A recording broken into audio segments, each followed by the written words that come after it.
Private clinics ચલાવતા doctors માટે હવે એક નવા નિયમો તૈયાર થયા છે અને આ નવો ડ્રાફ્ટ જે છે તે કેન્દ્ર સરકાર લાવી રહી છે અને આ ડ્રાફ્ટ પ્રાઇવેટ ક્લિનિકના ડોક્ટરોની મનમાનીને રોકવા માટે છે. ઘણીવાર એવું થાય કે આપણે કોઈ ડોક્ટર પાસે જઈએ પણ તેમની ફી કેટલી છે કે તેમની પાસે ડિગ્રી ખરેખર કઈ છે તે પૂછવામાં સંકોચ અનુભવે, પણ હવે તમારે ચિંતા કરવાની જરૂર નથી. કેન્દ્ર સરકાર પ્રાઇવેટ ક્લિનિક્સ અને ડોક્ટર્સની મનમાનીને અટકાવવા માટે એક નવો ડ્રાફ્ટ લાવી રહી છે. હવે ક્લિનિકમાં પ્રવેશતા જ તમને ડોક્ટરની ડિગ્રીથી લઈને ફી સુધીની તમામ વિગતો દિવાલ પર લખેલી જોવા મળશે. નવા નિયમો શું કહી રહ્યા છે તેની મારે તમને આજે વાત કરવી છે.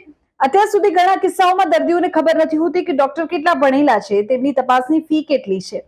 નવા ડ્રાફ્ટ મુજબ હવે દરેક ખાનગી ક્લિનિકે ડોક્ટરની લાયકાત, ડિગ્રી, રજિસ્ટ્રેશન નંબર અને સર્વિસનો સમય સ્પષ્ટપણે ડિસ્પ્લે કરવો પડશે.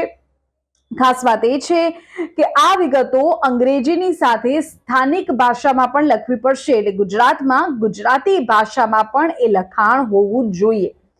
બીજું, ફીનું સસ્પેન્સ હવે ખતમ થઈ જશે.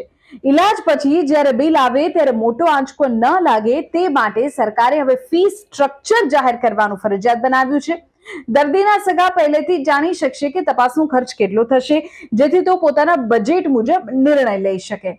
ત્રીજું, ક્લિનિકની સુવિધાઓમાં મોટો ફેરફાર. નવા નિયમો મુજબ ક્લિનિક માત્ર એક રૂમમાં નહીં ચાલે, ચોક્કસ માપદંડો નક્કી થયા છે. ઘણીવાર એવું થાય કે એક નાનકડા રૂમમાં અથવા તો આપણે ઘરના એક કિચન જેટલા રૂમમાં પણ ક્લિનિક ચાલતું હોય. ડોક્ટરના કન્સલ્ટેશનના રૂમનું માપ ઓછામાં ઓછું 70 ચોરસ ફૂટ હોવું જોઈએ. બેડની વ્યવસ્થા જો દર્દીને થોડા કલાકો માટે રાખવામાં આવે તો એ પણ જોઈએ. 65 ચોરસ ફૂટ જગ્યા તેના માટે પ્રતિ બેડ આપવી પડશે. આ સિવાય કેટલીક જરૂરી સુવિધાઓ જોઈશે, જેમ કે શુદ્ધ પાણી, યોગ્ય વેન્ટિલેશન, સામાન્ય રીતે લોકો લપસી ન પડે તેવું નોન સ્લીપરી ફ્લોરિંગ, આ બધું જ અનિવાર્ય છે. ઘણીવાર એવું થાય કે કશી જ સુવિધા ન હોય અને એક નાનકડા રૂમમાં ક્લિનિકને ચલાવી લેવામાં આવતું હોય. ઇમરજન્સી દવાઓનો સ્ટોક પણ રાખવો પડશે. જીવ બચાવવા માટે હવે ક્લિનિકમાં હાર્ટ એટેક કે ગંભીર એલર્જી કે ખેંચ જેવી તાત્કાલિક સ્થિતિ માટે ઇમરજન્સીની દવાઓ પણ રાખવી પડશે. આ તૈયારી વિના ક્લિનિક ચલાવવું હવે મુશ્કેલ બનશે.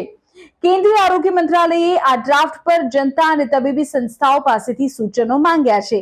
જો આ નિયમો કડકાઈથી લાગુ થશે તો સામાન્ય દર્દીઓનું શોષણ અટકશે અને સ્વાસ્થ્ય સેવાઓમાં વધુ પારદર્શકતા આવશે. તમને શું લાગે છે, કેન્દ્ર સરકારે આ નિયમમાં વધુ શું ઉમેરવું જોઈએ?